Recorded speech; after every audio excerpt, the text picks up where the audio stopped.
Hi all, welcome to Gallant IAS. So today let's solve a few questions from Indian polity. First one, consider the following provisions under the directive principles of state policy as enshrined in the Constitution of India. Securing for citizens of India a uniform civil code, organizing village panchayats, promoting cottage industries in rural areas, securing for all the workers reasonable leisure and cultural opportunities. Which of the above are the Gandhian principles that are reflected in the directive principles of state policy? So first of all, what is directive principles of state policy? Under our constitution, part 4 talks about a various kinds of principles. And it says these are nothing but a kind of guidelines. We can call these as some kind of guidelines, or we can call as it as instructions. So these are a guidelines or instructions given to the state and saying that when the state is framing legislative actions or when state is framing any kind of executive policies, it's better if you go through these various provisions so that we can reach having a welfare state. To have or to obtain a welfare state, the constitution is asking the states to frame legislative policies or frame executive actions based on following this kind of principles. That is what mean by this directive principles of state policy. So when we analyze various provisions of DPS, we can came to know that some reflects the socialist ideologies and some reflect the Gandhian ideologies and some are liberal intellectual ideologies.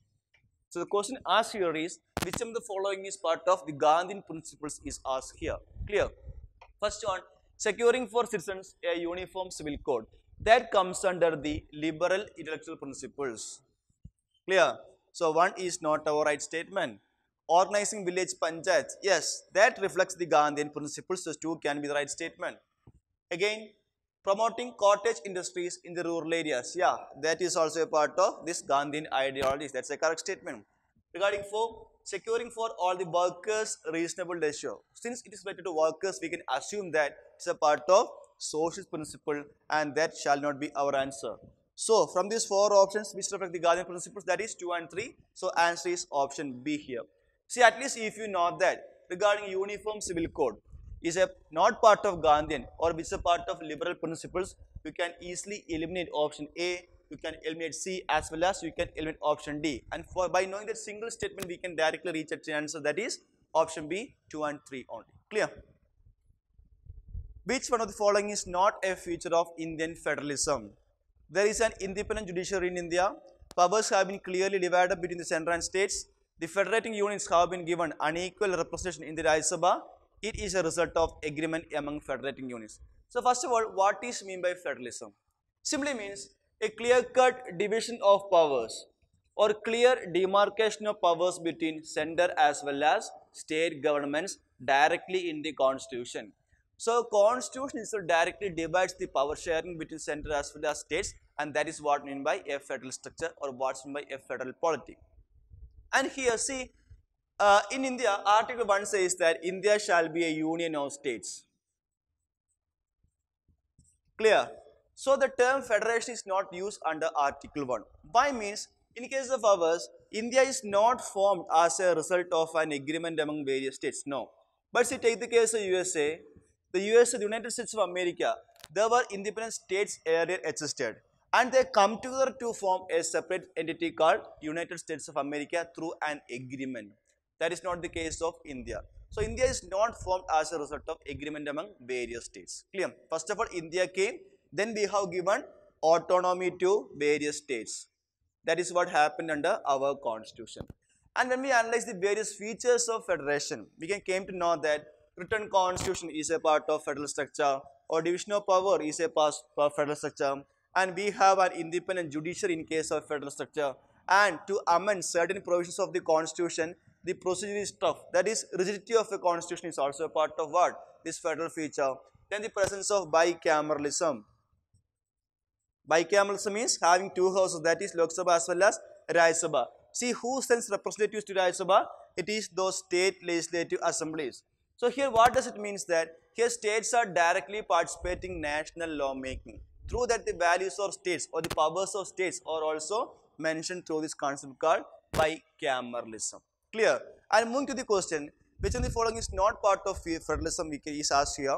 There is an independent judiciary in India. See, we have independent judiciary. Why? To protect the federal features. So that is not our correct answer. Because static question asked here is, which of the following is not a future is asked here. Moving to, powers have been clearly divided between the center and state. Yeah, that's a correct statement. Under 7th schedule of the constitution, powers are being clearly divided between center and states. The mechanism of union list, state list as well as concurrent list. So that's also a correct statement. The federating unions have been given unequal representation in the Lok Sabha. Yes, that's also a correction. Why? Because in case of states representation in the Rajya Sabha, it is unequally divided. Why? See, take the case of UP.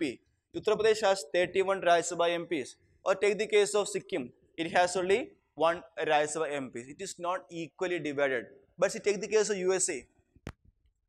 There 50 states have equal representation of 2 members in their upper house. And that is not the case in our Indian context. So 3 is also a right statement here. So answer D, option D is the right answer. Why? Because it says that it is the result of an agreement among federating unions. No. India is not formed as a result among the federating unions. No. Agreement among no.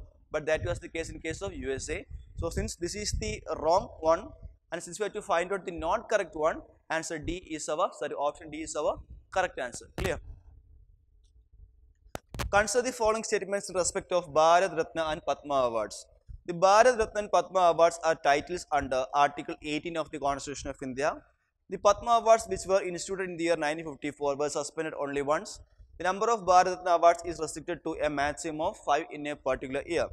With the statements, these are not correct is asked here. See, regarding the titles. See, under our Constitution, Article 18, abolish titles. Titles are being abolished. Clear? So what is titles? This is nothing but a prefix or suffix attached to one's name, like Maharaja, Raj Bahadur, likewise. These are called titles, which is given to us by a few persons by earlier the British state. Clear? And the Constitution of India abolishes these titles. But we recognize persons by giving various kind of awards called Bharat Ratna or various kind of Padma Awards. Clear? So statement number 1 says that Bharat Ratna and Padma Awards are titles. No? Why? Because we abolish titles. And the state does not confer title to any persons under our context. So one is a wrong statement. Padma Awards, which were instituted in the year 1954, were suspended only once. No, it was suspended more than once. So 2 is also a wrong statement. Number of Bharat Ratna Awards is restricted to a maximum of 5 in a particular year. No, it is restricted to a maximum of 3 persons only. So in 1 year, only maximum 3 Bharat Ratna Awards can be given. So since all the statements are wrong here, and since we have to find out the not correct one, answer is option D, that is 1, 2 and 3. Okay.